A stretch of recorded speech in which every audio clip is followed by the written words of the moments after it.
Buenos días.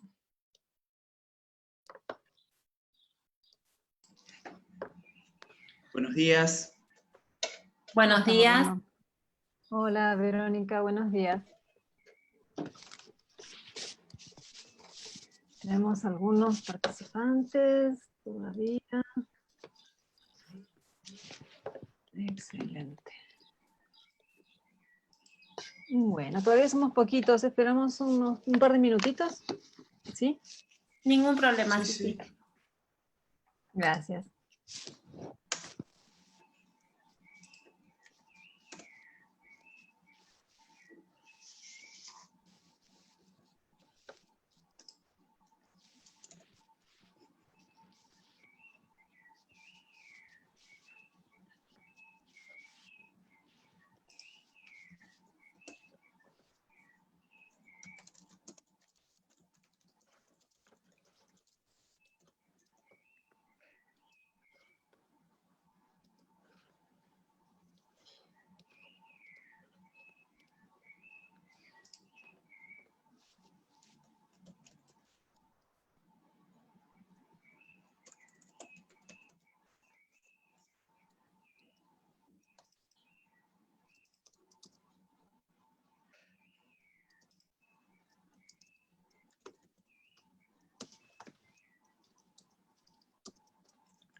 ¿Hace cuánto que estás en Argentina, Orlando? Y ya van a ser, bueno, ya son 4 años. Uy, Ni ¿cómo pasa el bien, tiempo? sí. ni bien terminé la cursada de la maestría allá, me vine para acá. Está bien. Me vine para aquí. ¿No extrañas tu tierra? Un poco sí. La familia se extraña, ¿no? Cuando uno migra. Sí. Sí, es así. Es así mismo. Así que te ha tocado crisis y demás en Argentina. Sí, o sea, más que crisis son realidades, digamos. Realidades que ocurren. Los argentinos estamos acostumbrados a la crisis, ¿no, Verónica? Ya es un modo de vivir. A ver cómo nos va el año que viene.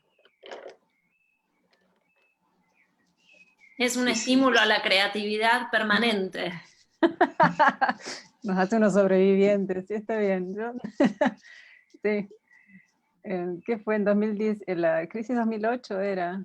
Yo andaba por aquí y a mí no me parecía tan grave, ¿no? Digamos, así como que un momento más de de nuestra existencia. Ya es parte de los modos argentinos. ¿Es argentina, doctora? Yo soy cordobesa. Cordobesa. Así es, de la Universidad Nacional de Córdoba. Egresada de allá.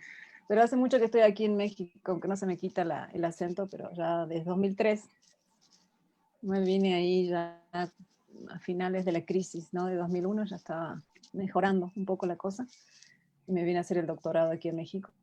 Ya, aquí me quedé. Por aquí. A gusto. Qué bueno. Me tratan muy bien los mexicanos.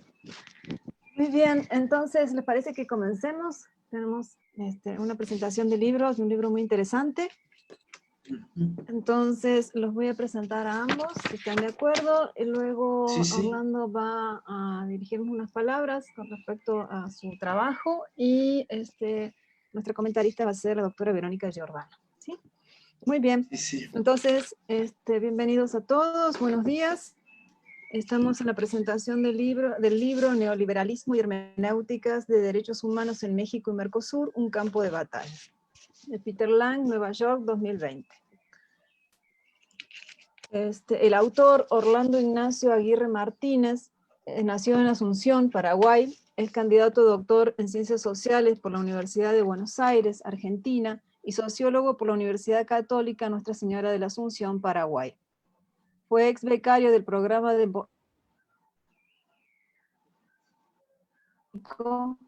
que le permitió cursar entre los años 2014 y 2016 la maestría en Derechos Humanos en la Universidad Autónoma de San Luis Potosí, graduándose con mención honorífica, y de cuyo tesis surge un libro, Neoliberalismo y Hermenéuticas de Derechos Humanos en México y en el Mercosur, un campo de batalla, el que vamos a presentar hoy. En el ámbito gubernamental fue asesor técnico del Mercosur entre los periodos 2010 y 2014 y 2017-2018. Actualmente es investigador del Grupo de Estudios de Sociología Histórica Latinoamericana, GESAL, dirigido por Waldo Ansaldi y Verónica Giordano en el Instituto de Estudios de América Latina y el Caribe de la Universidad de Buenos Aires. Nuestra comentarista es Verónica Giordano, licenciada de Sociología, magíster en Investigación en Ciencias Sociales y doctora en Ciencias Sociales, en los tres casos por la Universidad de Buenos Aires. Es investigadora independiente de CONICET y profesora del Taller de Investigaciones de Sociología Histórica de la carrera de Sociología de la Universidad de Buenos Aires. Directora de la Maestría en Estudios Sociales Latinoamericanos en dicha universidad, y dicta cursos de posgrado en varias universidades. Es autora de Ciudadanas Incapaces, Teseo 2012, y coautora de América Latina y la Construcción del Orden, Ariel 2012 y 2016. Dirige proyectos en UBA, CONICET y CLACSO, y coordina las actividades del Grupo de Estudios de Sociología Histórica de América Latina, y dirige iLatina, revista de estudios latinoamericanos. Muy bien, les agradecemos muchísimo que estén participando aquí de nuestro coloquio de posgrado, y los vamos a escuchar con mucho gusto, ¿sí? Primero a Orlando y luego a Verónica. Orlando, damos la palabra.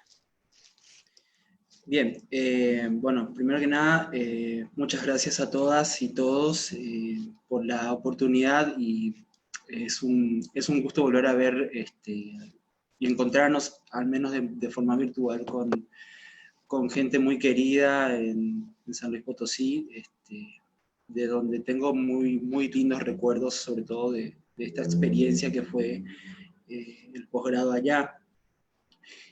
Primero que nada, antes de empezar la presentación, en la cual no me quiero extender mucho, quiero agradecer la oportunidad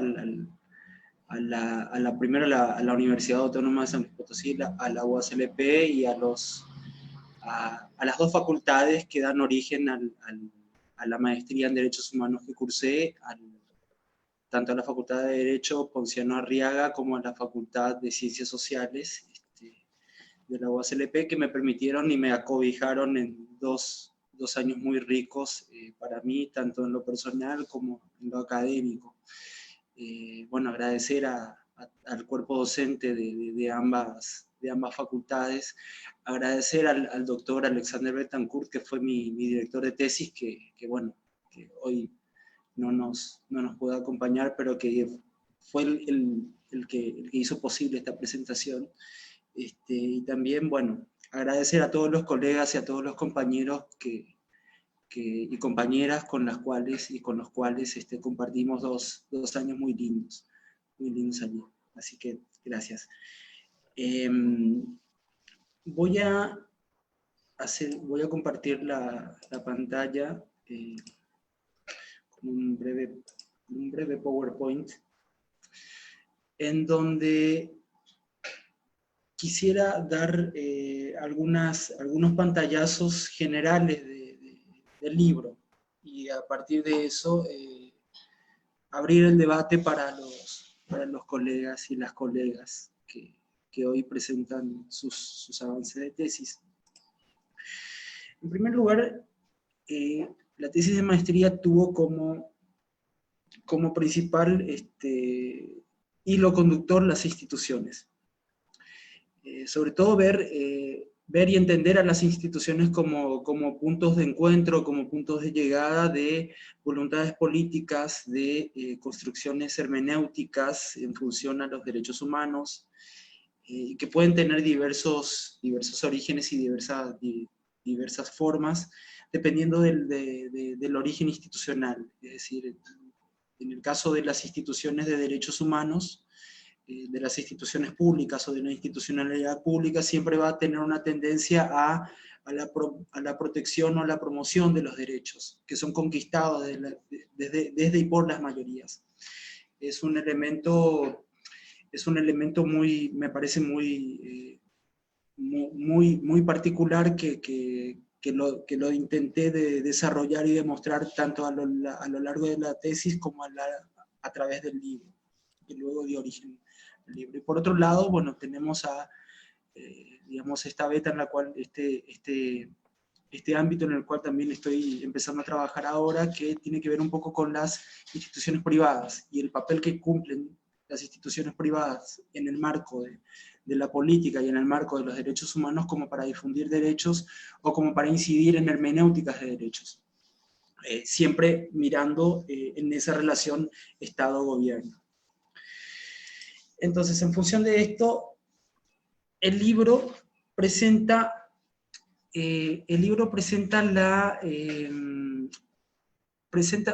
como estas dos variantes dentro de la institucionalidad pública.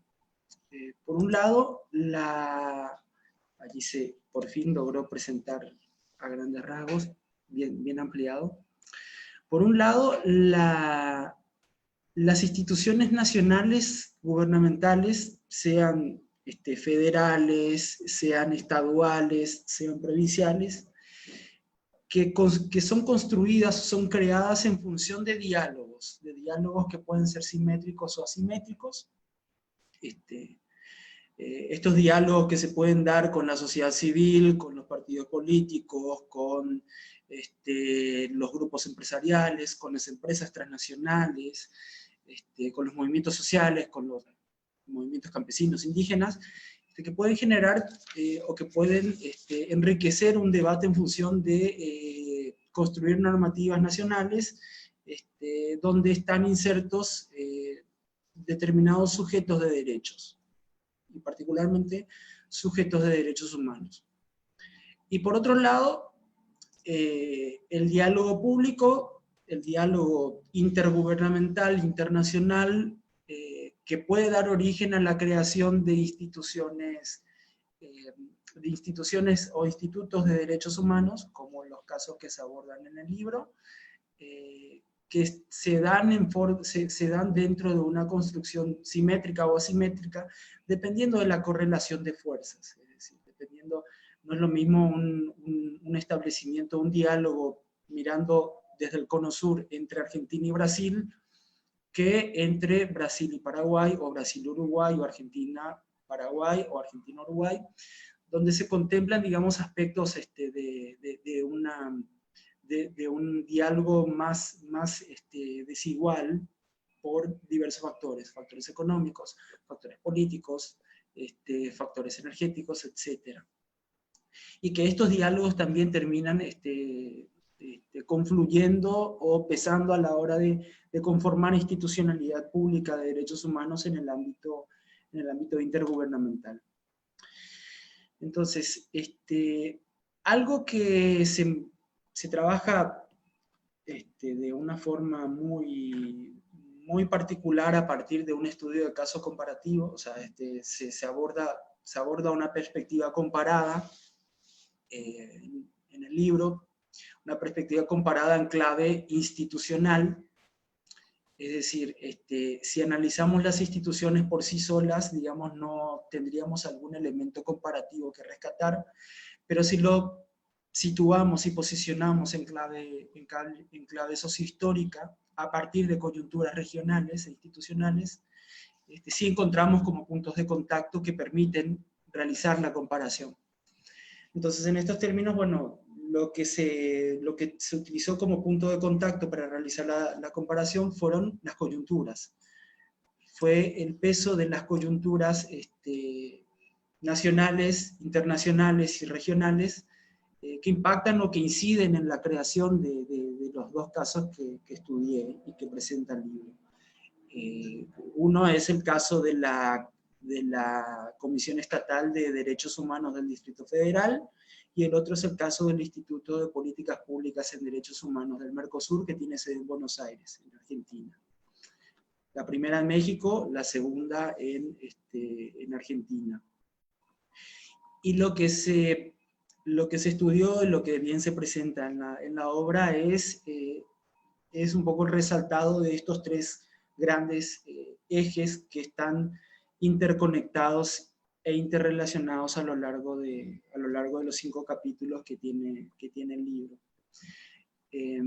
Entonces, destacan los acuerdos económicos, el impacto de estos acuerdos económicos, aduaneros o de mercado, las conexiones políticas e ideológicas gubernamentales existentes entre los estados, y las agendas internacionales de los estados permanentes del Consejo de Seguridad de la ONU, principalmente la de Estados Unidos, y de cómo esta presencia de la agenda internacional norteamericana está a lo largo de 20 años, por una parte a finales de la década del siglo XX, y luego por otra parte a principios del siglo XXI.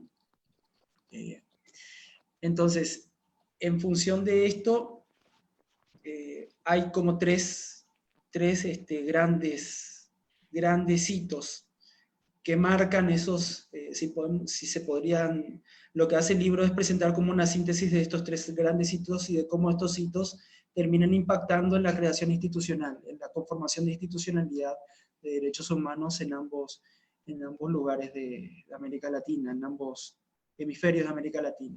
Por un lado, la incidencia de los tratados de libre comercio; por el otro, y esto más particularmente para el caso mexicano, la conformación o la incidencia del crimen organizado en la agenda pública, en la agenda gubernamental; y por último, y que es lo que un poco da cuenta más el título del libro y se trabaja más en profundidad en todo el libro, es el de las reformas neoliberales y las crisis económicas de estas, que generan estas reformas en nuestro continente. Y se toma como referencia, bueno, la agenda del consenso de Washington y el conocido como el argentinazo, la crisis del 2001 en Argentina, de cómo ese fenómeno termina también impactando a las diversas realidades políticas y sociales de la región Cono Sur, sobre todo, de los países del Mercosur particularmente. Otro aspecto que el libro muestra y sobre el cual se va discutiendo mucho y que impacta en la creación de estas instituciones, de estas dos instituciones, es entender el concepto de la transición, y que creo un poco es la principal novedad del libro, como para contribuir al debate académico en función de, sobre todo en el marco de las teorías sobre la democracia, de la sociología política, de la sociología jurídica. Y sobre todo, que creo que algo que noté mucho cuando vivía en México era que hablando en los círculos con los colegas a la salida de la cursada, era, bueno, decir y preguntarse, bueno, ¿cuándo termina la transición acá en México? Si la transición terminó en el 2001 con la asunción de Vicente Fox, o si seguimos en la transición de la transición. Y esa un poco también ha sido la pregunta particular en algunos países como la Argentina. El Uruguay ya ha sido superada, pero en Paraguay también como que seguimos repreguntándonos en función de si la transición ya pasó o si estamos atravesando otra nueva etapa.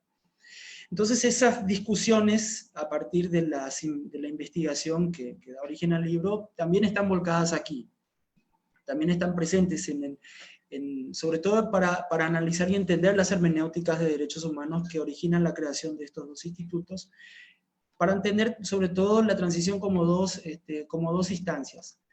Por un lado, entender la transición como el cambio de etapa, como un cambio de etapa económico-política, que se da por medio del interés del poder político, que es un poco lo que termina incidiendo en la creación del sistema de protección no jurisdiccional, que comienza en 1990 con la Comisión Nacional de Derechos Humanos en México y termina con la Comisión Estatal de Derechos Humanos del Distrito Federal. Entonces, se aborda y se entiende un poco este concepto de transición desde allí, para el caso mexicano, y por otro lado, para el caso del Mercosur, se entiende un poco a la transición como un cambio de paradigma,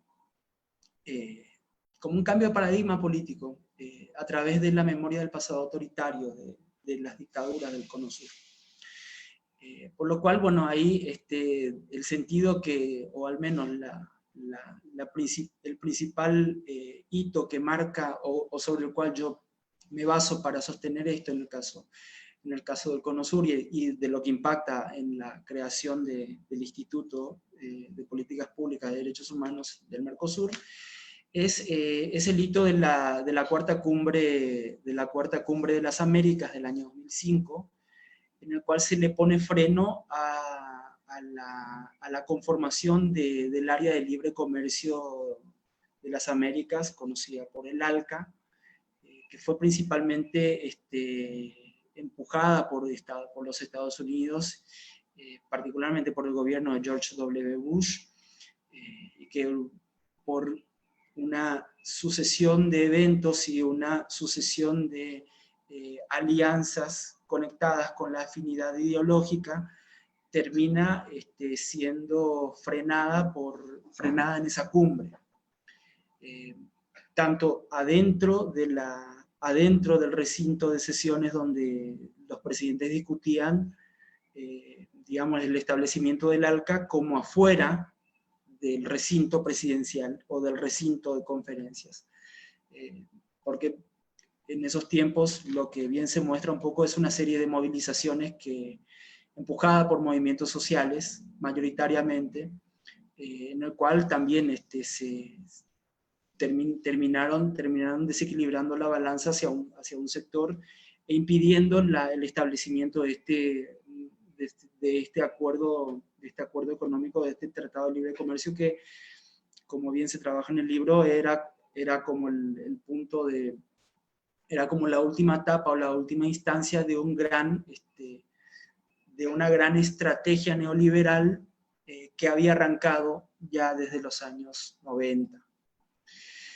Entonces, a partir de esto, y yo me quedaría hasta aquí, yo entiendo la hermenéutica de derechos humanos desde dos aristas también. Por un lado, lo que se muestra en el libro, lo que se dice, lo que dicen las personas. Este libro está también construido a partir de testimonio de actores clave, de actores clave que participaron en la construcción de estas dos instituciones. Y por el otro, lo que dicen los documentos, lo que dice la producción técnica, lo que dice la producción política de los estados, y luego también triangulado con digamos, elementos que den cuenta de la coyuntura y que puedan servir como una instancia de triangulación con lo que dicen los documentos oficiales y los testimonios de las personas. Es decir, esta sería como un poco la parte de la cocina de la investigación como tal. Es decir, bueno, construir el libro está asentado, o sea, estos son los tres cimientos. Por otro lado, es esto que corresponde más a la tesis doctoral que estoy llevando adelante ahora sobre la Comisión Interamericana de Derechos Humanos de la OEA. Que ahora, bueno, es decir, bueno, a ver, en la maestría vimos lo que se dice, bueno, ahora quiero ver lo que no se dice, lo que está un poco, lo que es dejado, o lo que es de alguna u otra manera, no tomado en cuenta en estos testimonios, en estos documentos, o en las informaciones de estas personas, que es un poco la parte más difícil hoy por hoy, y es el desafío al cual me enfrento. Es ver un poco si es que se dan las condiciones como para construir una hermenéutica a partir de los silencios, o a partir de los olvidos. Es decir, nosotros en América Latina, desde México, desde el río Bravo hasta la Patagonia, tenemos mucho trabajo en función a las memorias, y eso se ve muy bien, pero digamos estoy muy interesado en función de los olvidos o de los silencios que se dan dentro de los actores que construyen agenda y que construyen hermenéuticas de derechos humanos. Entonces yo, por mi parte, dejaría hasta aquí para darle espacio a la doctora Giordano para los comentarios, y luego también como para que podamos discutir un poco. Y de nuevo les agradezco a todas y a todos por el espacio y nos escuchamos. Bueno, muchas gracias Orlando por tu intervención. Realmente quiero agradecer también a la invitación generosa para participar como comentarista del libro de Orlando en el marco de este coloquio. Y bueno, y celebrar una vez más la publicación del libro de Orlando, que tuve el gusto también de presentar en otra oportunidad previa en la Facultad de Ciencias Sociales de la Universidad de Buenos Aires. Como ya me presentaron, mi nombre es Verónica Giordano y coordino el Grupo de Estudios de Sociología Histórica de América Latina en el Instituto de Estudios Latinoamericanos y del Caribe de la Facultad de Ciencias Sociales de la UBA, y para mí fue una muy grata sorpresa, primero encontrarme con Orlando, que es un investigador en formación muy comprometido con su trabajo, muy riguroso en su práctica de investigación y muy inteligente. Eso hace que el libro sea un excelente material de consulta desde dos vertientes que me parece a mí fundamentales: el institucionalismo histórico, tal vez, como para mirar esto que decía Orlando, las instituciones en perspectiva histórica, pero también para analizar grandes procesos que hacen a la sociología histórica de América Latina, que quizás no tienen estrictamente que ver con los casos puntuales que señalaba Orlando de análisis, como las hermenéuticas de los derechos humanos, pero sí con los procesos históricos de consolidación del neoliberalismo en nuestra región. En ese sentido, creo que el libro Neoliberalismo y Hermenéuticas de Derechos Humanos en México y en el Mercosur tiene una bajada, un subtítulo que es clave para el presente, justamente porque se sitúa en el campo de batalla, se sitúa en la perspectiva del conflicto. Cuando miramos la historia entonces y la miramos desde una manera comparada, situarse desde la perspectiva del conflicto es altamente fructífero en los análisis.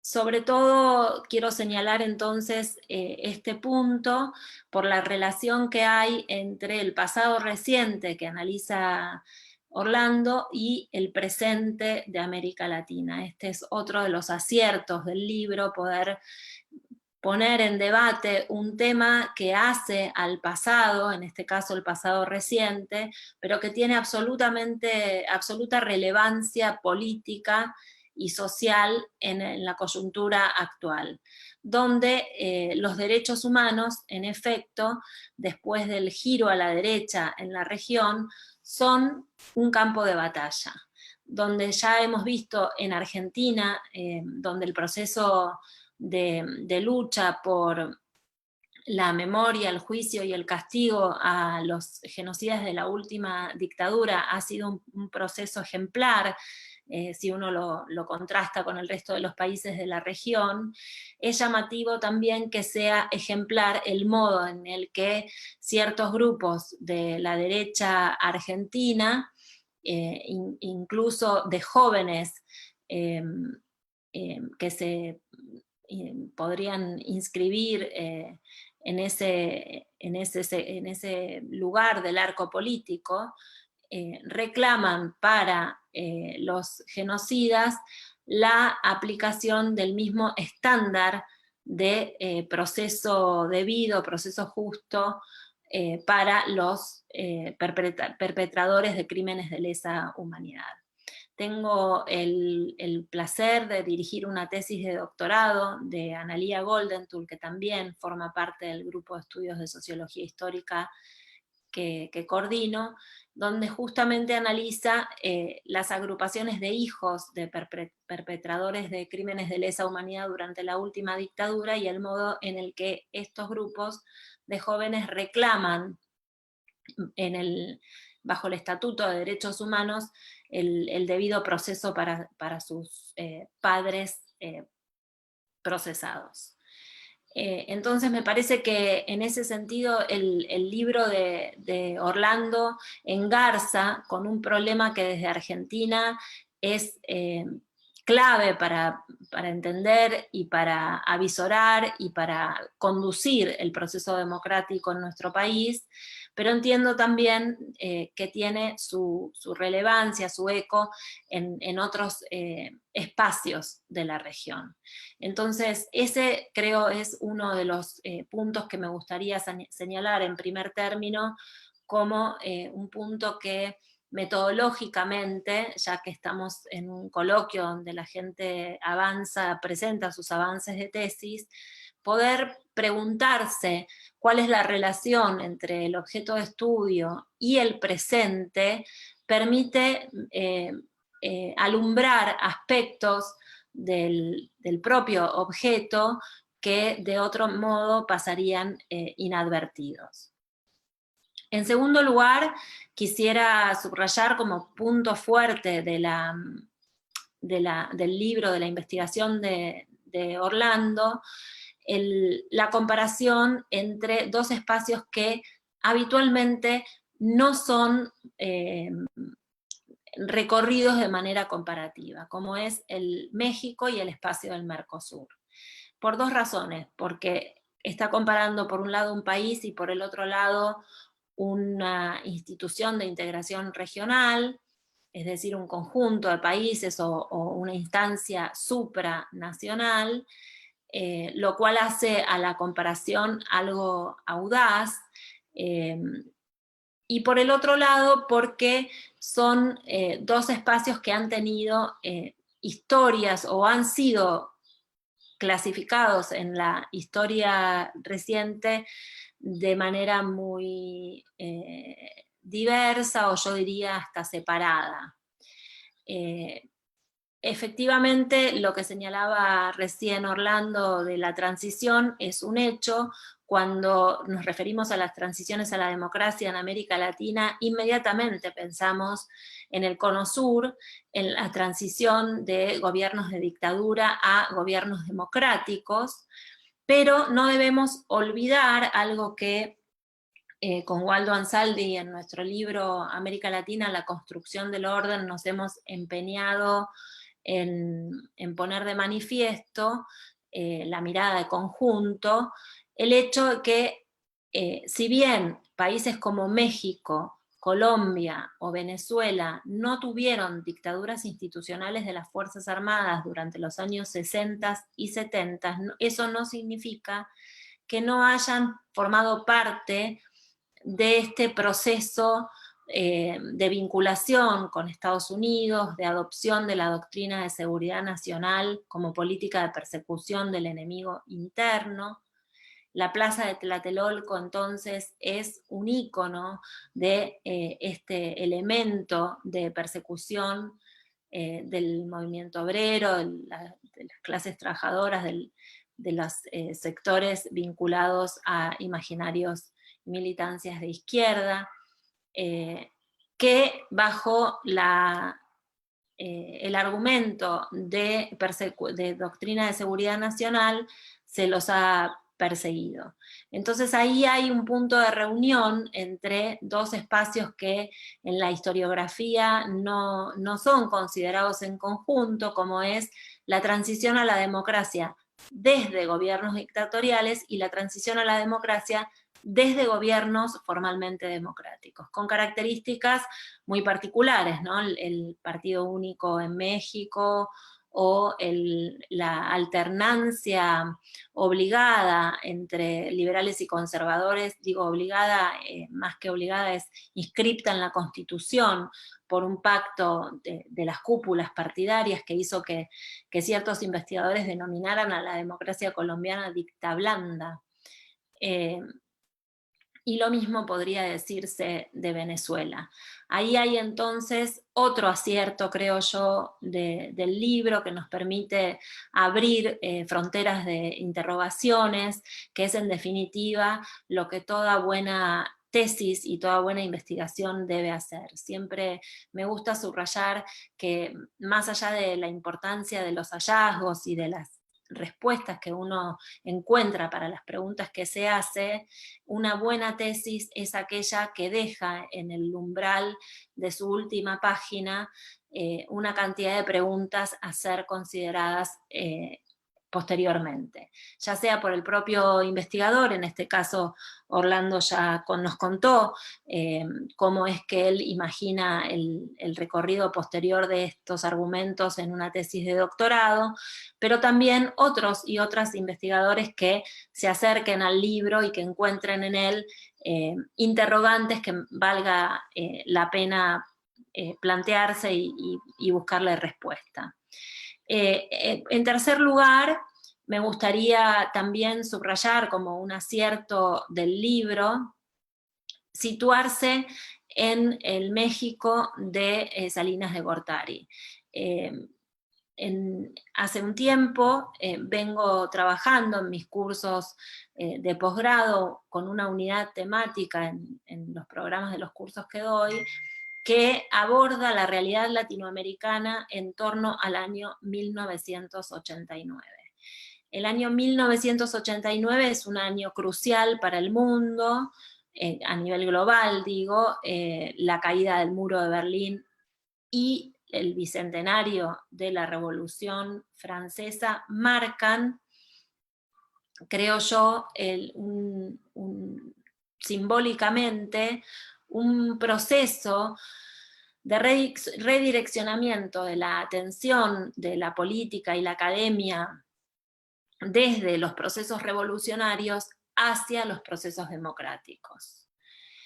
La revolución, podríamos pensar, pasa a ser una pieza de museo coronada por este bicentenario de la Revolución Francesa y la caída del muro de Berlín, y por otra parte, los discursos del tipo fin de la historia, como el de Francis Fukuyama, o el propio consenso de Washington, que con la palabra consenso nos está hablando de un concepto de democracia vinculado a lo que Franz Hinkelammert y otros autores llamaron el utopismo dialógico o dialogante, la utopía del diálogo como forma de ser natural de la democracia, borrando entonces de la superficie de las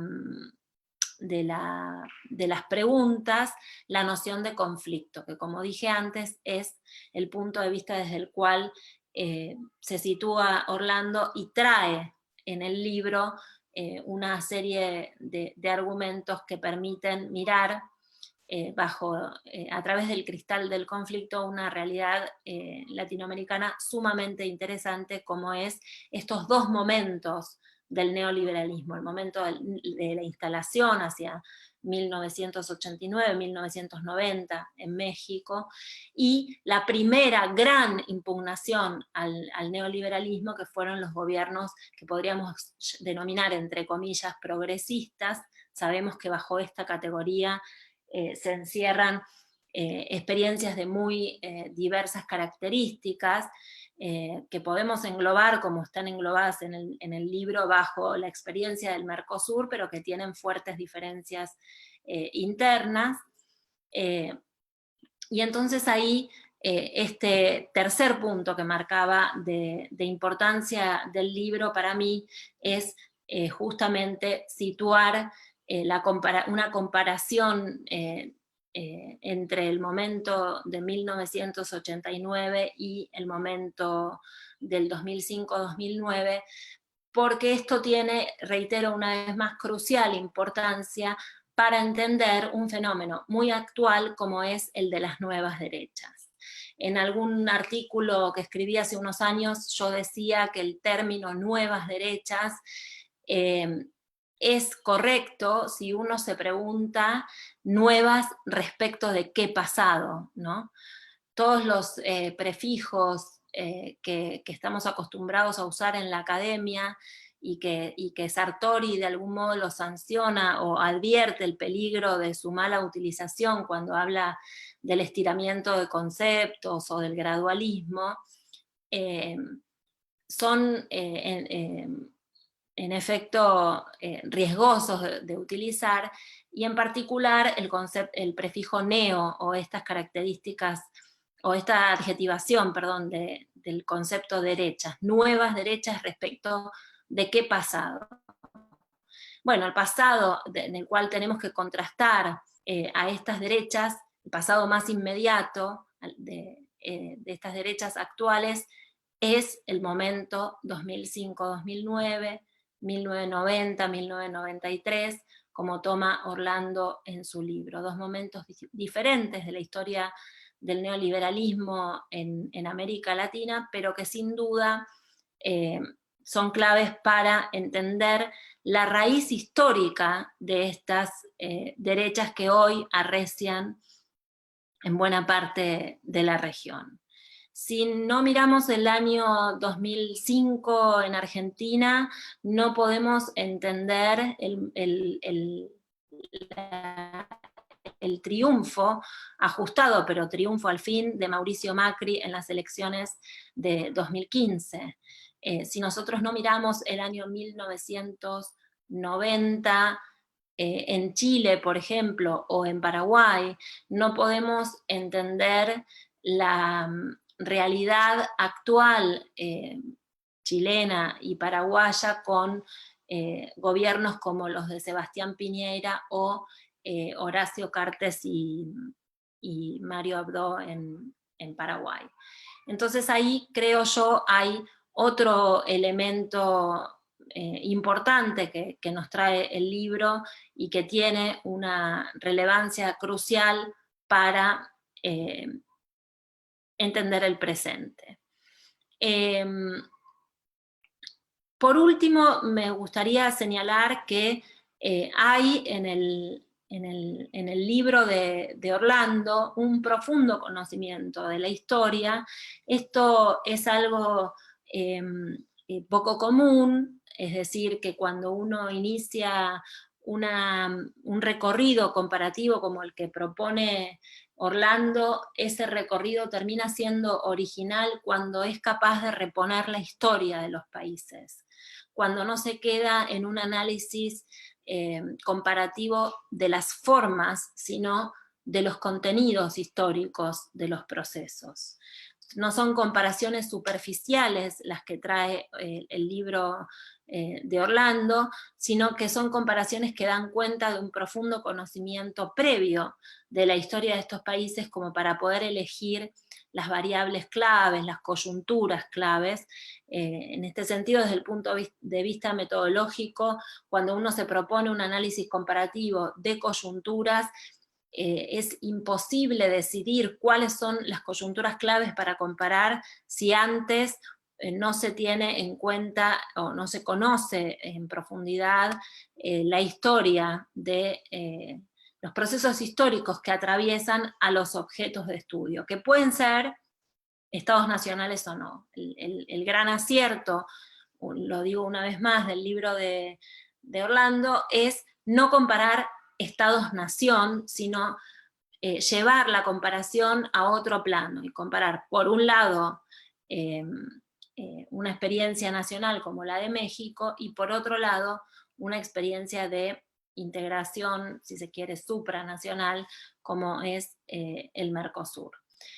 Por lo demás, me parece que Orlando ya habló de los otros elementos que trae el libro en cuanto a preguntarse acerca de los sujetos de los derechos humanos en América Latina, de su vínculo con los procesos de memoria, y en esto último que acaba de señalar y que va a ser parte de su tesis de doctorado, no solamente los procesos de memoria, sino también los procesos de olvido. ¿Cuáles son los sujetos de los derechos humanos capaces de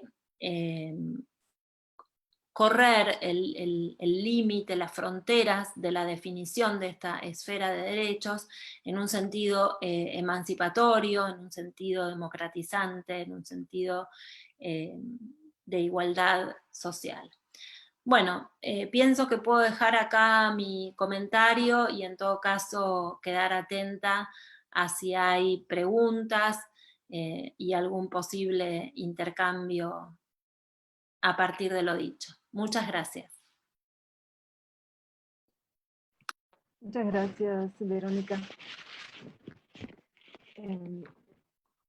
Interesante todo lo que remarcaste, digamos, ser capaz de remarcar los puntos esenciales de un libro no resulta tarea fácil, y en este caso creo que diste una muy buena visión del contenido del libro. El posgrado que en este momento me toca coordinar es una de las perspectivas que tiene, bueno, es una perspectiva obligatoria, digamos, para quienes están en el posgrado, es estos estudios comparativos. Entonces, interesante el señalamiento que hace sobre lo valioso del tipo de comparación, como tú dijiste, un poco audaz en un comienzo puede pensarse, pero que el autor logra sortear muy bien los inconvenientes que puede traer una comparación que no es superficial, que a veces caemos en ese tipo de comparaciones como forzadas, sino más profunda. Y también me interesó mucho esta recuperación de la historia, ¿no? La importancia que tiene conocer la historia. Yo soy historiadora, entonces trato de mostrarles eso a los estudiantes, la necesidad de no pensar que los fenómenos aparecieron de un día para otro, y es necesario, digamos, atender esa profundidad. Entonces, resulta un libro muy interesante. Espero tener la oportunidad de revisarlo a más detalle. Entonces, te agradezco mucho los comentarios, hablando también la presentación de del libro. Y queda abierta entonces la discusión a preguntas o comentarios de los estudiantes, que son los que conforman principalmente aquí en nuestro auditorio. Que están presentes, bueno, también está por Facebook Live también está transmitiéndose esta presentación. Muy bien, a los estudiantes, ¿tienen alguna pregunta? ¿Algún comentario para Orlando o para Verónica? Jazmín, te escuchamos. Sí, hola Orlando, buenos días. Felicito pues el documento que has sacado del libro. No es mi área para nada, pero sí me llama muchísimo la atención pues el enfoque compartido y sobre todo el tema que has abordado, que por supuesto, como bien dices, de Río Bravo hacia abajo, pues a todos nos toca, nos ha tocado y es nuestra cotidianidad. Más que comentarte o preguntarte sobre la publicación que sacaste, me llama mucho la atención como el siguiente paso que vas a hacer, ¿no? Sobre lo que vas a analizar de lo que se calla, lo que no se dice. Y quisiera un poco preguntarte si también vas a abordar como esta perspectiva comparativa y si de alguna forma piensas también analizar las razones por las que esto no se está diciendo, porque pienso que también hay algo de trasfondo y es por qué se calla lo que se calla, ¿no? O sea, la razón que subyace este silencio. Es básicamente eso lo que me gustaría preguntarte.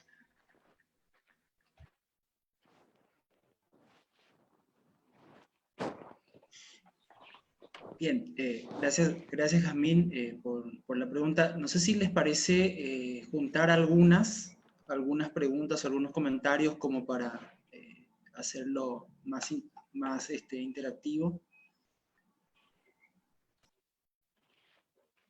Muy bien. No sé si algunos de vosotros que están participando, si tienen alguna pregunta o comentario para hacerle a Orlando, los escuchamos. ¿No? Muy bien. Bueno, yo tengo una pregunta, perdón, que puede doctora, relacionarse con lo que... Sí, yo solo quería preguntar muy rápido adelante, dónde podíamos sí. conseguir el libro. Si nos podemos acercar con el doctor Betancourt o va a estar en línea, o sea, va a estar a la venta en línea o en la maestría de Derechos Humanos. Sí, el libro puede adquirirse en la página de la editorial. Yo se las voy a compartir luego, tanto a la doctora Tedesco como al doctor Betancourt, como para que pueda circularse. Así que por ese lado estaríamos. Bueno, aprovecho para responder a Jazmín, ¿o hay alguna pregunta?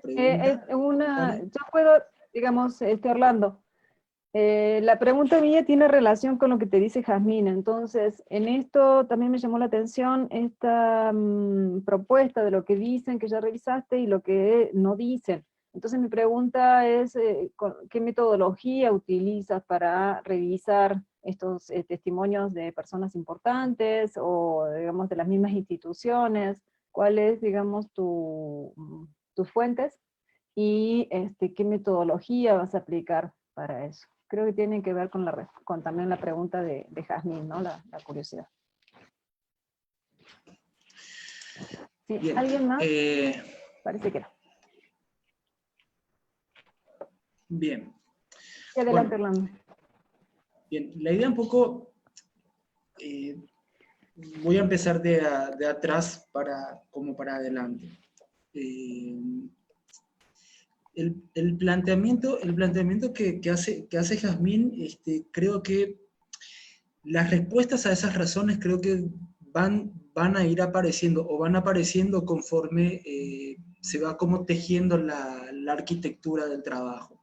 O sea, algo que de alguna manera apareció cuando estaba investigando para realizar la tesis de maestría, creo que fue un poco eso, o sea, como que me fui dando cuenta que dentro de la creación de estas dos instituciones, iban apareciendo como que algunas razones digamos, me percaté de que aparecían ya algunos silencios. yo por una cuestión de tiempo y de no perder el foco, o sea, digamos, todo el libro presenta la cuestión del foco de analizar el contexto de creación de las instituciones, dije, bueno, lo dejé como, digamos, como los apuntes de la bitácora de investigación y los dejé como guardados.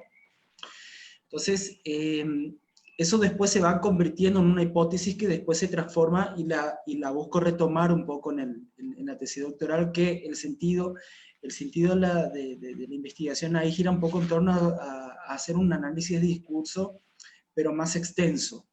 Digamos, siempre tomando como referencia estas dos instancias, como que estos dos elementos, pero más grandes. Sobre todo sabiendo que cuando se habla puntualmente del caso de la Comisión Interamericana de Derechos Humanos, es una institución, pero que de vuelta es una institución que es conectada por no solamente 4 o 5 países, como en el caso del Mercosur, sino por por casi la mitad del mundo, la mitad de los gobiernos del mundo, y con un montón de agendas y con un montón de diversidad y con una particularidad de construcciones hermenéuticas que terminan llegando o siendo dejadas a un lado. Entonces, la perspectiva comparada allí no está, digamos, presente como tal dentro del foco institucional, sino que está como conectado en función de la relación entre estados, de la relación intergubernamental que se vaya a dar dentro de los estados. Es decir, en la realidad latinoamericana, como explicaba un poco al principio, pensando desde los estados pequeños van construyendo, tejiendo alianzas estratégicas o alianzas políticas en función de los intereses y de sus vecinos, de los vecinos que están, de los países vecinos que tienen. Entonces, la relación que, por ejemplo, un país pequeño de una región de América Latina pueda llegar a tener con otro país del otro lado del hemisferio del continente, siempre va a estar relacionado o conectada en función de las agendas del vecino más grande que tenga.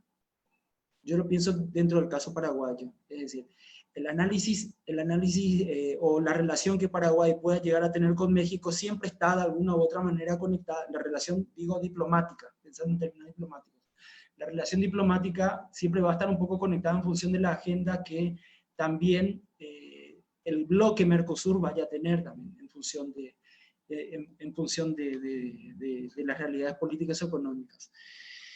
Entonces, la capacidad de articulación hermenéutica que se vaya a dar dentro de la comisión, esto es algo que estoy trabajando ahora un poco, está también un poco transversalizada por estas realidades económicas y estas realidades políticas. Entonces, lo que estoy intentando de organizar ahora es un poco una construcción de pensar el continente en función de bloques económicos o bloques políticos, y de cómo estos bloques económicos y políticos van instalando una agenda o van instalando temáticas o temas que después terminen influyendo, impactando dentro de la comisión, dentro de la Comisión Interamericana. Y de cómo esas agendas después terminan por realizar una conformación institucional, una conformación hermenéutica, que permita identificar silencios o sujetos silenciados dentro de esta articulación.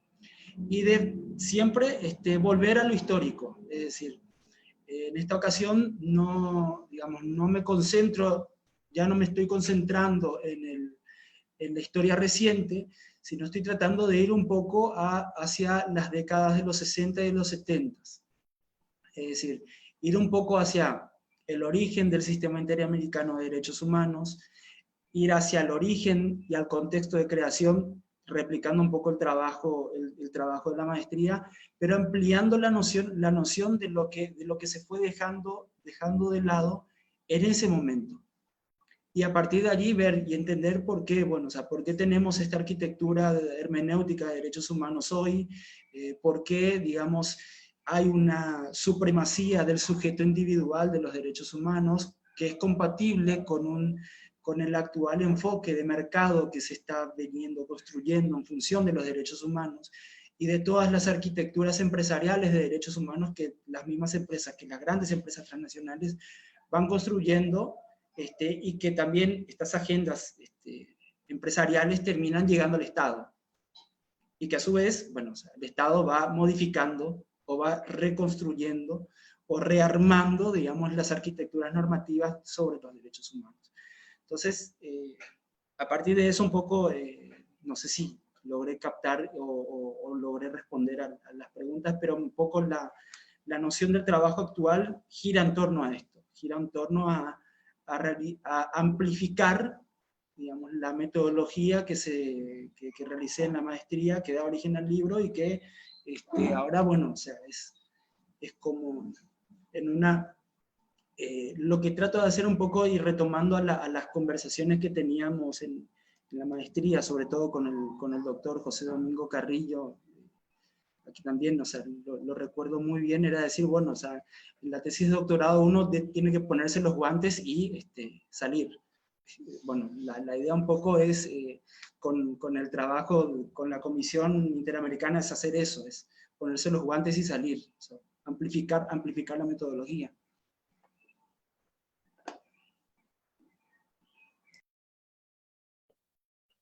Muy bien, Orlando, muchas gracias. No sé si alguien tiene alguna otra pregunta para el autor del libro. Parece que no. Yo solo una pregunta breve para Verónica. Me interesó mucho esta cuestión de la comparación entre México y el Cono Sur. Digamos, es más complicada hacerla porque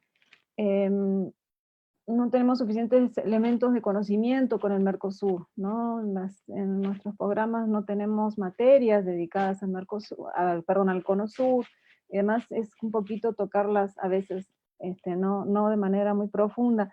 Entonces, ¿en qué medida tú consideras que las comparaciones con América del Sur y México pueden enriquecer o son factibles, y en qué elementos de mejoría darían a nuestras posibilidades de entender los problemas que tenemos en la actualidad?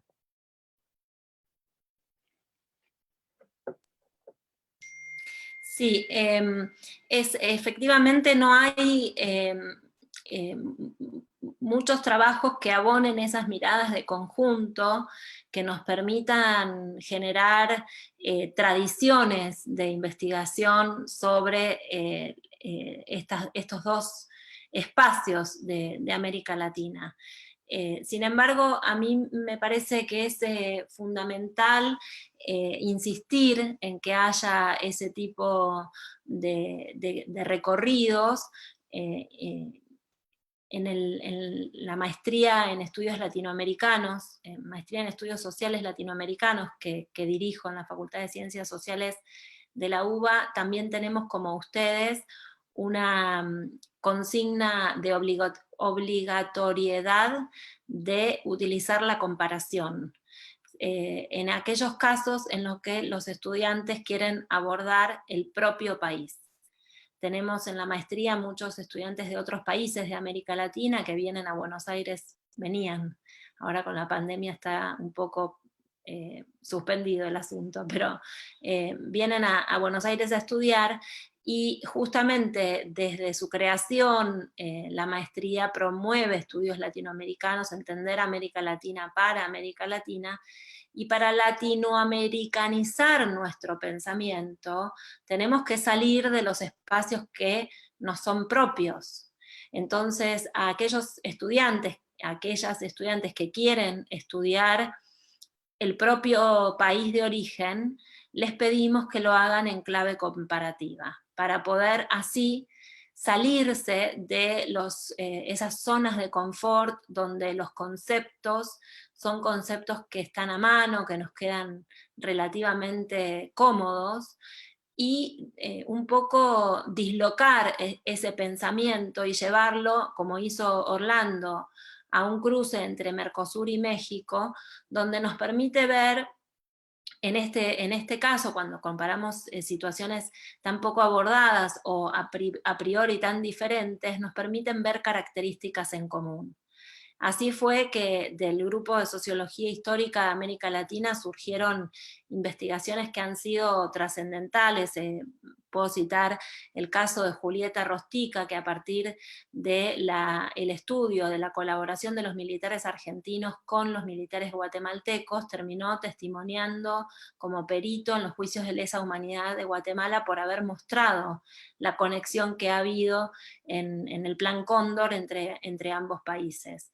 Algo que en los inicios de esa investigación era impensado, ¿no? Guatemala, ¿qué podía tener que ver con Argentina, un país que queda tan lejos, con una realidad social tan diferente, una composición étnico-social tan diferente? Y sin embargo, ahí está ese resultado. Y el otro ejemplo es este, ¿no? El de Orlando, que nos permite entender un proceso de construcción de derechos humanos, de esfera de derechos humanos en América Latina y en los organismos internacionales, alimentado por espacios que habitualmente no recorremos de manera comparativa, ¿no? Entonces, para mí es muy importante poder llevar adelante estos elementos, poder poner en suspenso las categorías de dictadura y democracia y mirar cómo actuaron más allá de las formas de los regímenes de gobierno,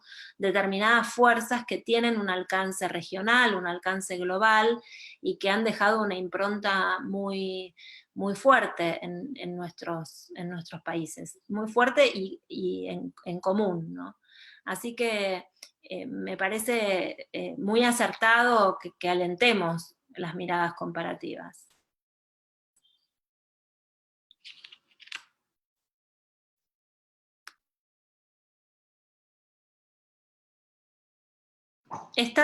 Puede ser que estés silenciada porque no se te oye. Ahí va. Perdón, Ahí.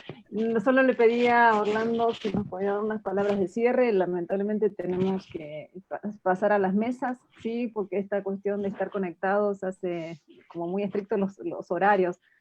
Les agradezco muchísimo la presentación, un libro muy valioso. Espero que nos envíes la manera de poder adquirirlo. Y bueno, muchas felicidades por el libro, por supuesto, Orlando. Si quieres cerrar tú. No, más que nada, volver a agradecerles a todas y a todos la oportunidad, expresarles mi cariño y mi afecto, mi gratitud por haberme permitido estudiar allí, recibirme allí y poder empezar a desarrollar una carrera como profesional, como investigador y como académico que hoy aquí la continuamos desde el otro lado de nuestra América. Así que les agradezco mucho a todas y a todos, un gran saludo a todos los colegas y a todos los compañeros y bueno, nos leeremos mutuamente próximamente, así que después les mando el libro. Un saludo a Eder ahí que lo veo después de mucho, así que espero que les vaya bien a todos. Muy bien, muchas gracias a todos, un gusto. Un gusto, muchísimas gracias. Muchas gracias. Hasta luego. Hasta luego. Chau, chau. Adiós.